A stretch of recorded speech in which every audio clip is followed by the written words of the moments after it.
주일 강단 말씀 제목 아시는 분?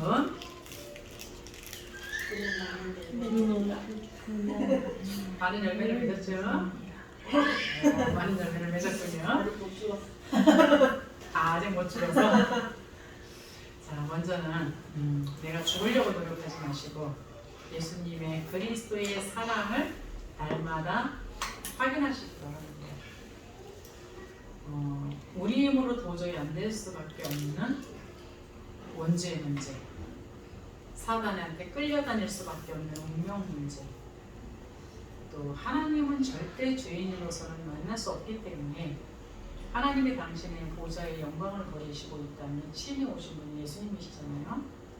그 예수님이 얼마만큼 나를 사랑하고 계시는지를 오늘 느끼시기 바랍니다. 감정으로 느끼지 말고요, 현상으로 느끼지 마시고 말씀으로 느끼시기 바랍니다. 예전에 노아 시대 때에 방주를 만들려고 했을 때 과연 노아가 방주에 대한 이해가 있었을까요? 그때는 비가 오지 않는 시대였어요. 이슬만이라던 시대인데 더군다나 바닷가도 아닌 산꼭대기에다가 방주를 만들려고 했을 때에 과연 노아가 이해가 됐을까요? 우리는 자꾸 하나님의 말씀을 우리 이성으로 이해하려고 하는 오류를 범할 때가 많아요.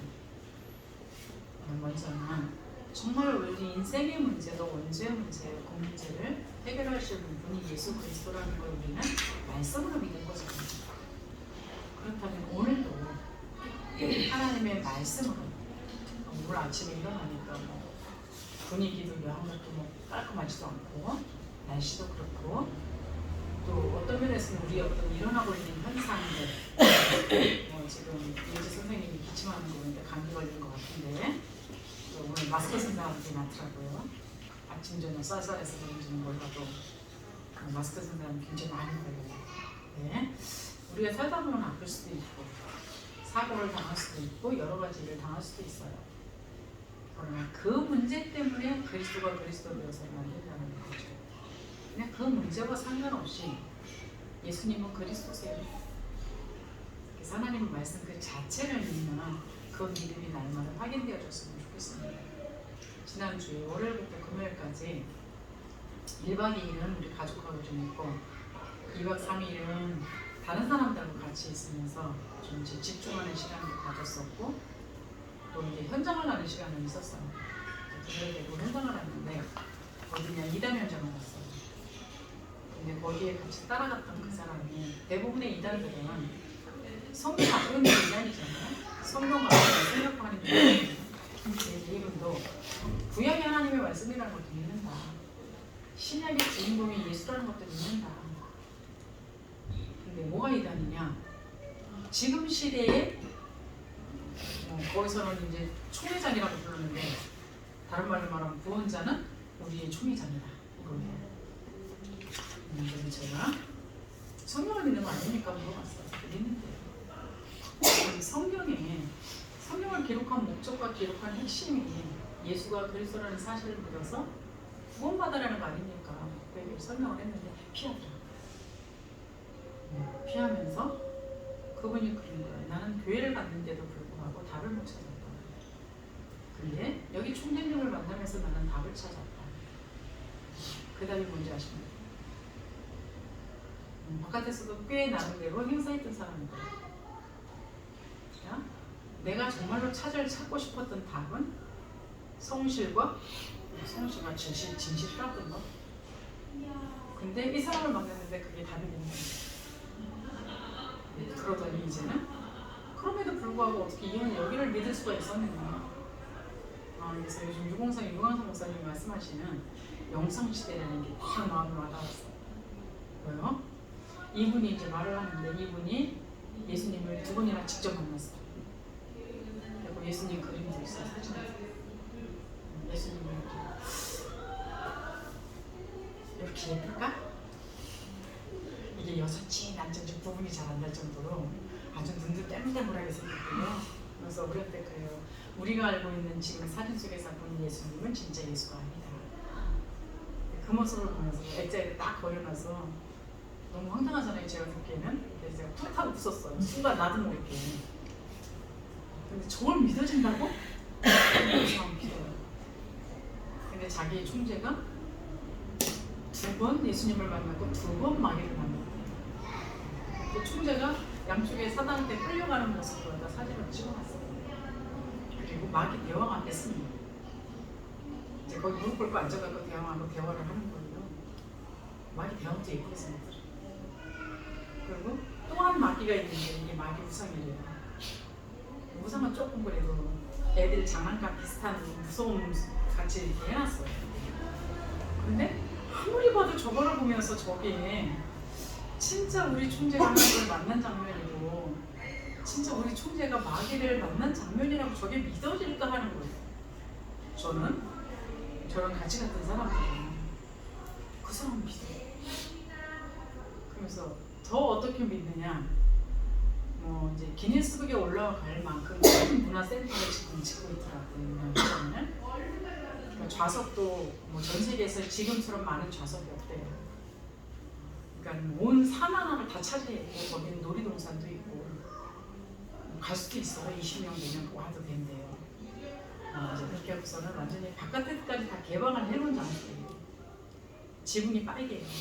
온 건물이 다 빨개. 호텔도 있어요. 그래서 왜 지붕이 다 빨갛습니까? 그랬더니 뭘 것 같아요?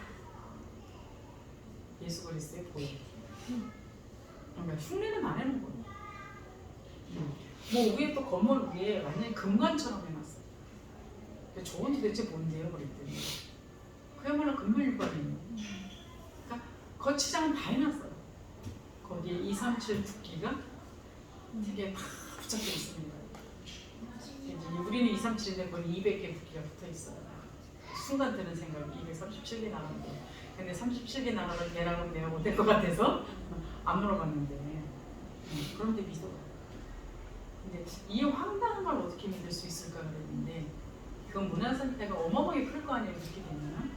근데 그 문화센터 앞에 스크린이 다 돼 있대요. 근데 거기는 지금 아직 허락을 이제 나라에서 허락을 안 받아서 개방하면 안 된다는데, 주께서 역사하셔서 그 안을 들여다볼 수 있도록 열어주더라고요. 자기가 또 안내까지 다 해주더라고요. 원래는 이제 맨 위에 올라가서 탑을 보여준다고 했는데 올라가면서 층층마다 다 소개를 해줘서 다 올라가게 됐어요. 근데 앞에 스크린에서 요즘 스크린이 어떤 스크린일까요? 3D 영상으로 나오는 그렇죠? 3D 영상으로 나오는 그런 스크린일 거 아니에요.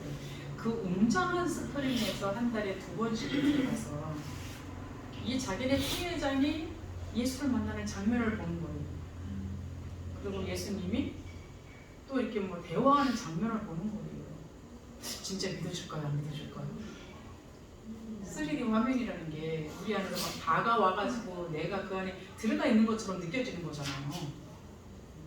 이 각인 전쟁이에요.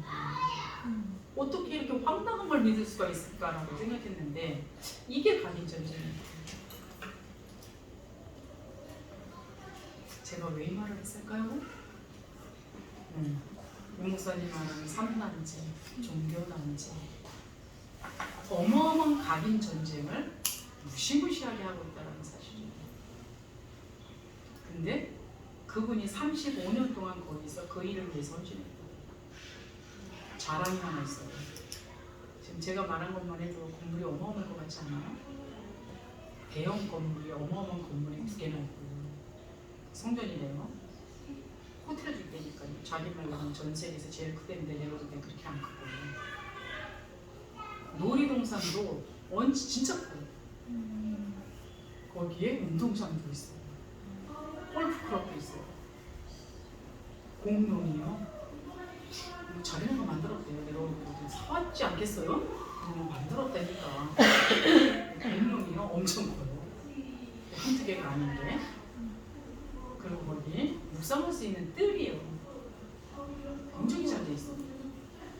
그것만 들어도 꽤 큰 다라는 느낌이 들죠. 거기 그 정도가 아니라 물건 파는 판매처도 굉장히 많아요. 벌써 이렇게 산업에 손을 대가지고 그 산업에서 돈을 다 벌어 모으고 있는 중이에요. 네, 이런 곳에서 이 사람이 자랑하는 게 뭐냐? 이 모든 거를 다 하는데 우리는 빚이 하나도 없다. 무슨 생각이 드냐? 그 많은 돈을 그럼 누가 냈을까? 누가 냈을 것 같아요? 조금 다니는 사람이 냈을 거야. 가짜에다가 다 인생 투자했는데. 근데 이 사람 그게 자랑거리인 거예요. 그래서 직원이 400명이면 놀랐어요. 그래서 카페를 들어갔는데 너무 설명을 잘해줘가지고 카페를 데려가서 이제 너무 안 됐어서 차 한잔 사드리고 빵 사드리면서 좀 이제 대화를 하려고 들어갔는데요. 카페 직원이 얼마나 친절하던지. 싸우게 될까요? 제가 봤을 때도 도저히 게임이 안 되더라고요. 그런 거. 근데 35년을 거기서 있었고 이 분을 보니까 꽤 괜찮은 일을 했더라고요. 세상에 있었을 때는.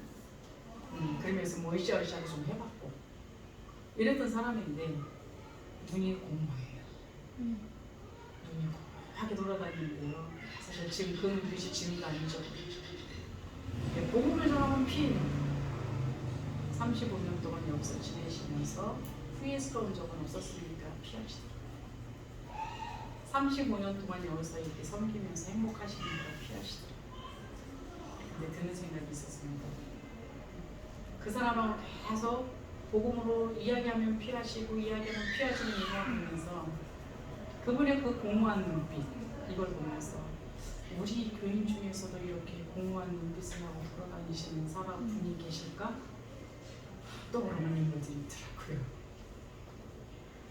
행복하십니까? 진짜 그리스도 때문에 행복하십니까?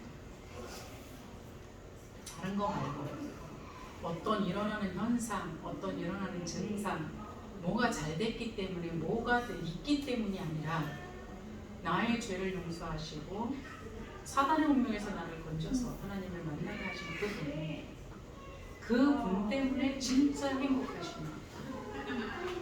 이것이 아니라면 하나님 안에서도 그렇게 공허한 눈빛으로 외로이 돌아다니는 인생이 될 수밖에 없다라는 거예요. 그러니 현장을 살리기는 뭘 살리겠습니까? 그러나 진짜 예수 그리스도로 말미암아 내가 진짜 행복하다면 현장 속에서 일어나는 문제 속에서는 반드시 답이 있어요. 현장 속에서 일어나는 갈등 속에는 내가 하나님하고 맞지 않기 때문에, 복음하고 맞지 않기 때문에, 하나님의 목적과 방향에 맞지 않기 때문에 하나님이 그 하나님 나라의 일을 위하여 나를 갱신하는 그런 시간표라는 것이 보여질 거예요. 그러다가 내가 문제를 당했다. 도전할 수 있는 시간표라니까. 그것이 되어져서 진짜 복음으로 내가 각인뿌리 체질이 되어지게 되면 그리스도 하나님 나라 성령 충만함의 비밀을 가지게 되면 오늘 내가 모든 선택하는 모든 선택은 나를 행복하게 만드는 복음밖에 없다는 선택이 되어질 거고 내가 선택할 수 있는 그 선택은 행복한 사람이 선택할 수 있는 게 뭐가 있겠습니까? 다른 사람을 행복하게 만드는 그 일에 하나님이 나를 도구로 사용하고 계시다는 것이 오늘 느껴지고 있기 때문에 진짜 가치를 알 수 있다는 거예요. 그렇죠? 내 인생의 평생은 잘못된 단체 속에 35년이라는 그 사람이 지금 70세래요. 물어봤거든요. 만약에 총재님이 죽으시면 총회장님이 돌아가시면 네, 그 총회장이 부세줄이니까 그러면 그 총회장이 돌아가시면 여기는 어떻게 되나요? 그랬더니 피하시더라고요. 그러면서 그래요. 목사들한테는 물어보면 답을 제대로 주는 사람이 없었다. 근데 여기 있는 총회장은 물어보면 바로 준다. 어떻게 주는지 아세요? 직접 계시를 받아서 준대요. 근데 우리의 눈빛이 의아한 눈빛으로 돌아다니는 게 보였나 봐요. 사진을 하나 보여주더라고요. 뭔 사진이냐? 그 성전 위에 무지개 같은 사진. 그리고 성전 위에 구름이 서 떴는데요. 동그란 둘레 가운데에 호수처럼 떡 하였어요. 색깔도 그렇게 돼가지고. 그걸 믿어. 나오면서 제가 하늘을 봤어요. 나도 그런 프로를 볼 수 있을까? 있더라고요. 그렇죠? 우리는 뭘 믿어야 됩니까? 하나님의 말씀이 진짜 기준이 되어줘서 말씀의 핵심이 예수가 그리스도 되어서 우리의 죄 문제를 해결하시고 운명에서 나를 건지고 하나님을 만나 최고의 축복자라는 그 축복을 누리시기 바랍니다. 왜요?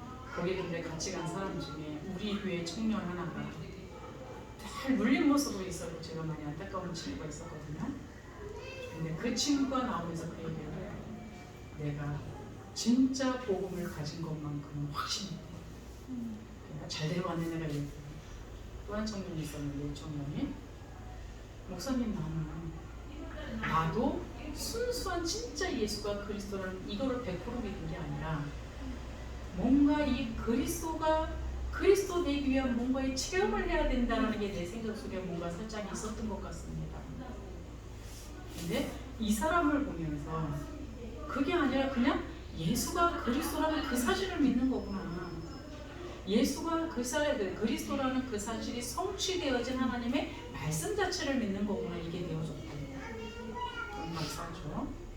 우리 교회는 아니신 분하고 또 같이 가는 권사님이 계시는데요. 교회에서는 정말 충성봉사 잘합니다. 헌금도 잘하고요. 목사님도 잘 섬기고 교회에서 엄청 잘하는데 이분이 늘 생각하는 게 뭐냐. 난 현장 나가는 게 부담스러워. 자기 직장에서는 복음 전해요. 오는 사람한테 복음도 말해요. 그럼 복음을 말하면 안 되는 데인데도 그냥 각오하고 복음을 말해요. 그럼에도 불구하고 난 현장 나가면 할 말이 없어요. 현장 나가는 게 싫어서 두려워요. 막 이랬던 사람이거든요. 나오면서 목사님 저는 오늘부터 현장 갑니다.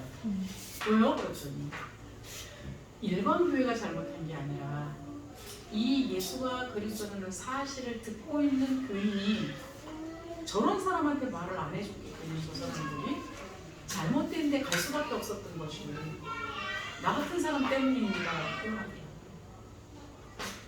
어우 기적이 일어났습니다. 그거는 우리는 왜 복음의 일선에 돼야 되는지 오늘도 거기에 결론부터 내시기 바랍니다. 인생은 인간 스스로 해결할 수 없는 게 근본 문제예요. 어제 연립교회 갔더니 사모님하고 목사님이 거기 귀신 들렸다 돌아온 사람이 있다고 했잖아요. 이 사람들한테 교회는 어디 오는데 요즘 또 다른 현상이 일어나는 거예요. 누군가가 거기를 갔다가 그 현장을 갔다가 와서 정신의학적으로 어떤 병명을 붙여줬더라고요. 그럴 수도 있습니다. 왜 의학적으로 정신학적으로 판단할 때는 그렇게 평가할 수도 있어요. 그러면 답이 나올까요? 답이 나올 수 없다는 거예요. 우리는 어디를 봐야 되냐? 근본 문제를 보셔야 됩니다. 인생의 문제가 근본 뿌리에서부터 진짜 하나님을 떠난 언제로부터 보이지 않는 재앙 가운데 저주 가운데 운명 가운데 잡힐 수밖에 없었던 그 모습 속에서 오늘날에 이런 현상이 일어났다라고 보지 않으면 그 사람한테 굳이 복음이 필요하지 않아요. 그래서 이 문제를 해결하기 위해서 다른 사람들은 인간의 문제를 해결하기 위해서 여러 가지 다른 방법으로 접촉을 합니다. 종교로도 하고 의학적으로도 하고 선행이나 철학이나 과학이나 어떤 점술이나 의학으로 하려고 나름대로 애들을 써요. 해결할 수 있겠죠. 그러나 근본 뿌리는 바꿀 수 없다는 거 아셔야 됩니다. 그래서 오직 복음의 유일성이라는 것. 하나님이 그리스도를 보낼 수밖에 없었던 그 이유가 바로 근본 문제 때문이라는 것. 이것이 오늘도 우리한테 확인되셔야 돼요. 우리 아이들한테 일어나는 현상이 교육학적으로, 정신학적으로, 의학적으로 여러 가지 소리가 나올 수 있어요. 그러나 거기서 멈추면 안 된다는 거 아셔야 됩니다. 하나님과의 관계 속에서 답을 찾으셔야 된다는 거. 이런 문제 아셔야 됩니다. 무조건 창세기 3장이 아니라 바울이 했던 사역이 훌륭했다라고 얘기하는 건 그리스도의 당위성을 이야기하는 겁니다. 그러니까 그리스도가 필요할 수밖에 없는 진짜 원인을 발견하셔야 돼요. 그래서 그 진짜 필요할 수밖에 없는 원인 속에 그리스도를 이야기해 주셔야 된다는 것. 예수 그리스도께서 우리한테 왕의 직분을 감당하시고 선지자의 직분을 감당하시고 제사장의 직분을 감당하시는 것처럼 그 은혜를 받은 우리도 오늘 왕의 직분을 감당하셔야 되고 제사장의 직분을 감당하셔야 되고 선지자의 직분을 감당하셔야 돼요. 교사십니까? 부모십니까? 전도자십니까? 먼저 내 앞에 있는 아이, 내 앞에 있는 전도 대상자의 탓을 하기 이전에 내가 그들의 흑암을 꺾어주실 수 있어야 됩니다. 아, 저들이 흑암의 손에 잡혀갖고 저렇게 할 수밖에 없었구나가 보여져야 되고요. 저들이 당할 수밖에 없는 그 재앙이 보여져야 되고요. 그렇다면 그들에게 누가 가서 그들을 건져낼 거냐고 주께서 물어보셨을 때에 이사야에서 내가 간다라 그랬던 것처럼 그것이 여러분 것이 되어주셔야 됩니다. 대부분 캠프를 나가면은 저랑 같이 나가면 대부분 저하고 같이 나가려고 많이 생각들을 해요. 왜 그러냐면 목사님이 어떻게 하는지 봐야지. 요것 때문에. 그럼 저는 일부러 도망가요. 왜요? 캠프는 구경이 아니에요. 그리고 오늘 이렇게 했다고 해서 이렇게 한 이것이 다른 현장에도 적용되는 게 아니에요. 지금 여기 오기 이전에 어떤 현장에서 이제 캠프를 나갔다가 제가 메시지를 주거든요. 근데 불교인들을 굉장히 많이 만났대요. 복음을 전하니까 다 거부하더래요. 근데 기독교인들이 왔대요. 기독교인이 왔는데 기독교인을 만나니까 너무 반갑더래요. 그래서는 확실히 있는지를 물어보니까 생명에 관심이 없더래요. 그래서 그랬어요. 기독교인을 만났는데 왜 반갑냐? 아, 전도 현장에 전도가 나와서 불교인 만나야 반가워요. 불교인 만나는 게 반가워요. 기독교인 만나는 게 반가워요. 둘 다 반갑지만 일단은 우리는 현장 나간다는 얘기는 불신자 구원하러 나간 거잖아. 근데 이제 불교인들을 계속 만났는데 거부하니까 짜증이 났나 보죠. 좀 낙심이 됐나 보죠. 그럴 때 여러분은 그게 문제가 아니에요. 그게 갈등거리가 아니에요. 답을 찾으세요. 내가 불교인한테 말할 수 있는 그리스도의 당위성을 알고 계십니까? 알아야 하나님이 붙여줄 거 아니에요. 그냥 무조건 대뜸 가가지고 불교 다니는 사람한테 예수 믿어라 그러면 나는 불교 다니는데 너는 예수 믿어라 이렇게 나오죠. 그러면 불교로서 안 될 수밖에 없는 남의 종교를 나쁘다고 평가하는 게 아니라 좋지만 불교로서는 안 될 수밖에 없는 근본 원인을 이야기해 줄 수 있어야 되잖아요. 저 기독교인을 현장에서 만나서 반가운 건 함께 전도할 사람이기 때문인 거거든요. 근데 우리는 대부분 다락방 깔아놓고 사람들을 초청하세요 그러면 대부분 사람들이 교인들을 초청해요. 왜요? 쉽거든요. 와서 같이 예배를 쉽거든요. 다락방은 교인을 초청하는 데가 아니에요. 물론 교인 중에서도 생명 없는 자가 있기 때문에 초청해갖고 예수 영접하게 만들어줘야 되겠죠. 또 함께 전도해야 되는 사람이기 때문에 함께 해야 되겠죠. 그러나 그런 바탕은 불신자 전도를 위해서 현장에다가 왕대를 세우는 게 다락방입니다. 이 역할을 여러분이 해주셔야 된다는 거. 그래서 네가 해라, 네가 해라, 누가 할 거다 이게 아니에요. 예수님이 우리를 위해서 사단과 싸우셨던 것처럼 예수님이 우리를 위하여 십자가에서 죽음을 죽으셨던 것처럼 예수님이 우리를 위하여 하나님과의 그 길을 열어주셨던 것처럼 우리도 나의 아이한테 나를 만나는 사람한테 그들을 잡고 있는 흑암 세력을 꺾어주시고 그들이 지금 재앙받고 있는 그곳에서 재앙받지 않는 길을 알려주셔야 되고 그래서 그들이 하나님을 만나서 나와 같이 하나님 때문에 행복한 사람으로 만들어갈 수 있도록 여러분이 도와주셔야 된다는 거. 중요한 건 사단이 하는 짓은요. 이 복음만 흐리게 만든다는 거. 이게 계속적인 역사예요. 그렇죠? 복음의 흐름. 창세기 3장은 타락 시대 때부터 분명히 하나님이 에덴 동산에서 하나님한테 말씀을 주셨거든요.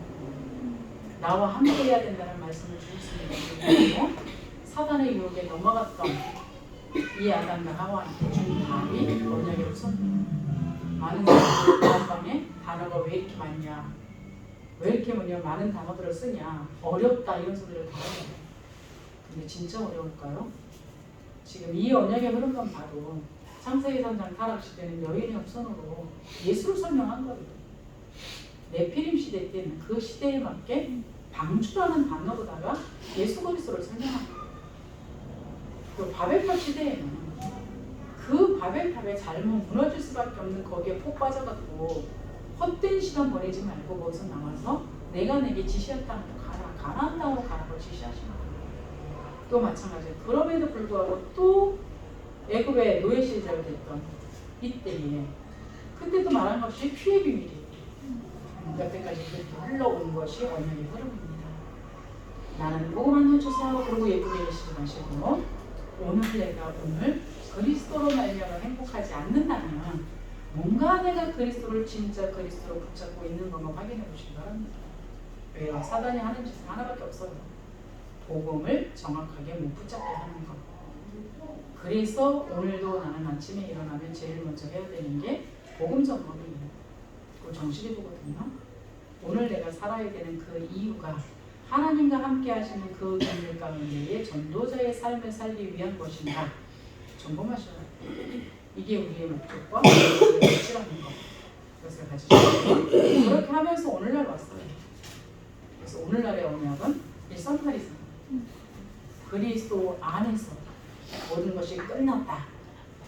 그리스도 안에서 모든 것이 끝났다면 아파도 끝난 것이요, 힘들어도 끝난 것이요, 없어도 끝난 것이요, 누가 나를 무시해도 끝난 것이요.